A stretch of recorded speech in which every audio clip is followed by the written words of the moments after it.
கிரியாஸின் அதிரடி ஆடி சேல் 70% வரை தள்ளுபடி. கிரியாஸ், இது நம்ம ஃபேமிலி. நீட் விவகாரத்தில் மாணவர்களுக்கு ஆதரவாக ராகுல் காந்தி போராட்ட களத்தில் இறங்கியிருக்கிறார். விவரங்களோடு இணைகிறார் நமது செய்தியாளர் ரமேஷ்குமார்.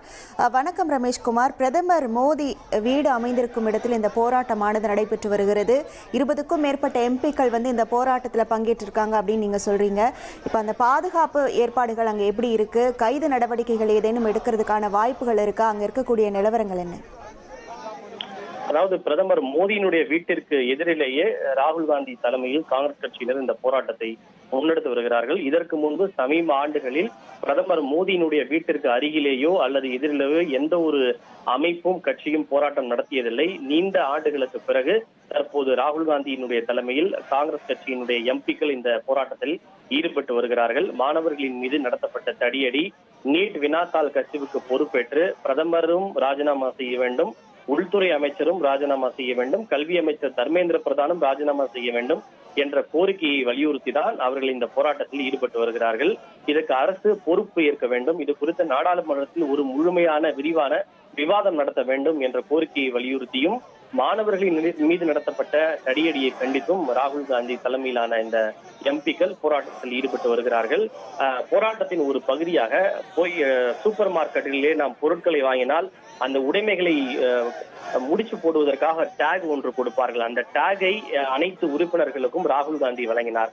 அதனை பெற்றுக்கொண்ட எம்பிக்கள் மற்றும் காங்கிரஸ் நிர்வாகிகள் தங்களுடைய கைகளில் அந்த டேகை கொண்டு கட்டி கொண்டு இந்த போராட்டத்தில் ஈடுபட்டு வருகிறார்கள். எதற்காக இப்படி செய்தார்கள் என்பது தெரியவில்லை. அதாவது தங்களுடைய கைகள் அரசு கட்டப்பட்டிருக்கிறது என்பதை சிம்பாலிக்காக குறிக்கின்ற வகையில் இப்படி ஒரு போராட்டத்தை முன்னெடுத்தார்களா என்பது தெரியவில்லை. நேரம் ஆக ஆக அவர்களுக்கு ஆதரவு தெரிவித்து மற்றவர்களும் போராட்டத்தில் குவிந்து வருவதால் ஒரு பரபரப்பான சூழல் காணப்படுகிறது. கூட்டம் தொடர்ந்து அதிகரித்துக் கொண்டே இருக்கிறது. காவல்துறை ஒருபுறம் அவரோடு பேச்சுவார்த்தை நடத்தி இங்கிருந்து கலைந்து செல்லுங்கள் என்று நேரடியாக ராகுல் காந்தியிடமும் ஒலிபெருக்கின் வாயிலாகவும் எம்பிக்களுக்கு கோரிக்கை விடுத்து வருகிறார்கள். ஆனால் அவருடைய கோரிக்கையை அவர்கள் செவி சாய்ப்பதாக தெரியவில்லை. எனவே தற்போது ஒவ்வொருவராக கைது செய்யக்கூடிய பணியில் காவல்துறை ஈடுபட்டு வருகிறார்கள். ஆனால் ராகுல் காந்தி, பிரியங்கா காந்தி உள்ளிட்டோர் தரையிலேயே அமர்ந்து போராட்டத்தில் ஈடுபட்டு வருகிறார்கள். மல்லிகார்ஜுன் கார்கே அவர்களை மட்டும் அவர்கள் முட்டி வலி இருப்பதால் அங்கு ஒரு நாற்காலி ஒன்றை போட்டு அந்த கூட்டத்தின் மத்தியில் நாற்காலியில் அமர்ந்து முழக்கங்களை எழுப்பி வருகிறார்கள். ராஜினாமா செய், சர்வாதிகாரத்தை நிறுத்து என்று தொடர்ச்சியாக எம்பிக்கள் மற்றும் நிர்வாகிகள் முழக்கங்களை எழுப்பி வருவதால் பரபரப்பான சூழல் காணப்படுகிறது. இதனைத் தொடர்ந்து காவல்துறை கூடுதலாக அந்த பகுதியை குவிக்கப்பட்டு வருகிறார்கள். எப்போதுமே அந்த பகுதி பிரதமருடைய வீடு அமைந்திருப்பதால் அங்கு பாதுகாப்பு அதிகமாக இருக்கும். தற்போது இவருடைய போராட்டத்தை தொடர்ந்து கூடுதலான காவல்துறையினர் பாதுகாப்புக்காக குவிக்கப்பட்டு வருகிறார்கள். விவரங்களுக்கு நன்றி ரமேஷ்குமார். கிரியாஸின் அதிரடி ஆடி சேல் 70% வரை தள்ளுபடி. கிரியாஸ், இது நம்ம ஃபேமிலி.